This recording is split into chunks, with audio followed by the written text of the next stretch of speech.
Hello and welcome to another update video about Polygon. Polygon has reacted to both support regions that were communicated recently. We had a so-called 1-2 setup, beautiful structure on the smaller time frame at least. That all is kind of in line with the bigger picture we talked about, even though it's still quite early, to confirm that we are starting to move in the direction of like new highs. On the larger time frame, this movement here is nearly irrelevant, really. But obviously, we talked about this larger time frame chart in previous updates. I explained to you that for those who are likely or who rather like to look at the bigger picture, there's a support area here between 18.7 to 35.8 cents. If you're using that to look for positions, you would have been positioned. And actually, you don't need to be worried so much about the smaller time frame.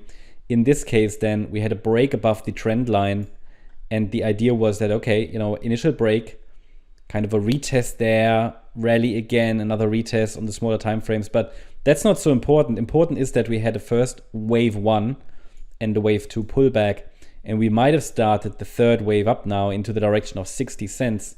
Then we could get a wave 4 and a wave 5. At least that is sort of something I'm observing, but we can take a look at that on the smaller time frame. The idea was, have we started wave 5? Maybe. But I'm not gonna get all hyped up on that until we get this 1-2 setup complete. I'm more interested in it level by level because we have some really nice setups on the smaller time frame. But even if anybody used that larger support area, the price has already reacted to it and then also broken above the trend line. But let's take a look at the smaller time frame, because here this was really nice. We had an initial 5-wave move up and a 3-wave pullback. That's how it should be, textbook-like. And then another 5-wave move up, which we saw as another opportunity for anybody who missed this entry here. Could have used this support area. These support areas, I'm not telling you to enter there. Essentially, you need to use those charts and then understand where is risk low, where is risk high, and what are the areas where it can make sense to maybe accumulate. And I'm all interested from a macro point of view in risk and reward, and where are risk areas and where are accumulation areas, and the support areas usually are areas where it can make sense to look for positions if it aligns with your trading plan. So 5-wave move up is typically followed by a 3-wave pullback, which was the case. Another 5-wave move up followed. I explained that to our gold members as well a few days ago on Discord. I highlighted that we had a new support area. A break below this level could mean that circle wave 2 is still unfolding, but as you can see, we had another 5-wave move up. So 5 up indicates the trend is up. 3-wave pullback, another 5-wave move up indicating the trend is up on the smaller time frame as well, and that this circle 2, larger degree wave 2 bottomed. Then the price retraced in that area and now reacted to it, and we could now be working on that third wave to the upside. Now it's now important to understand for this third wave what would be the target. Now on the smaller time frame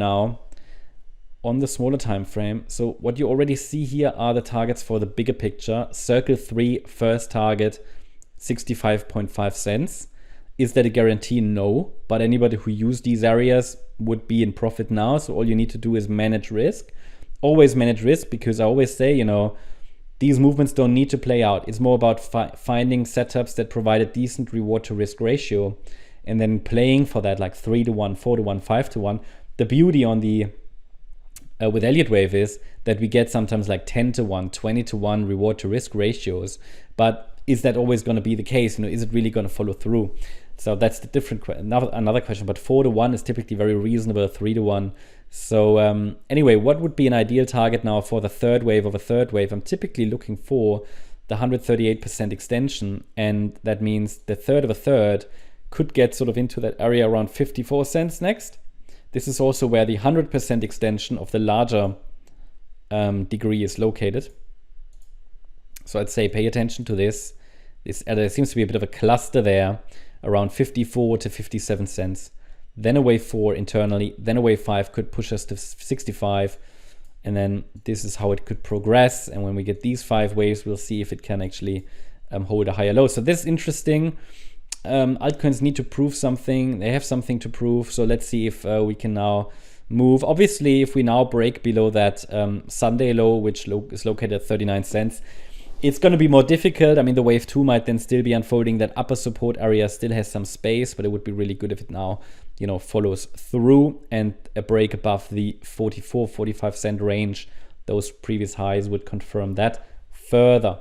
That's the update about Polygon. Hope you liked the update. If you did, please hit the like button, leave a comment, and subscribe. And if you really like the content, then please check out the channel membership. Also, make sure that you follow us on Instagram and Twitter for additional content. Thanks a lot for watching. Bye-bye.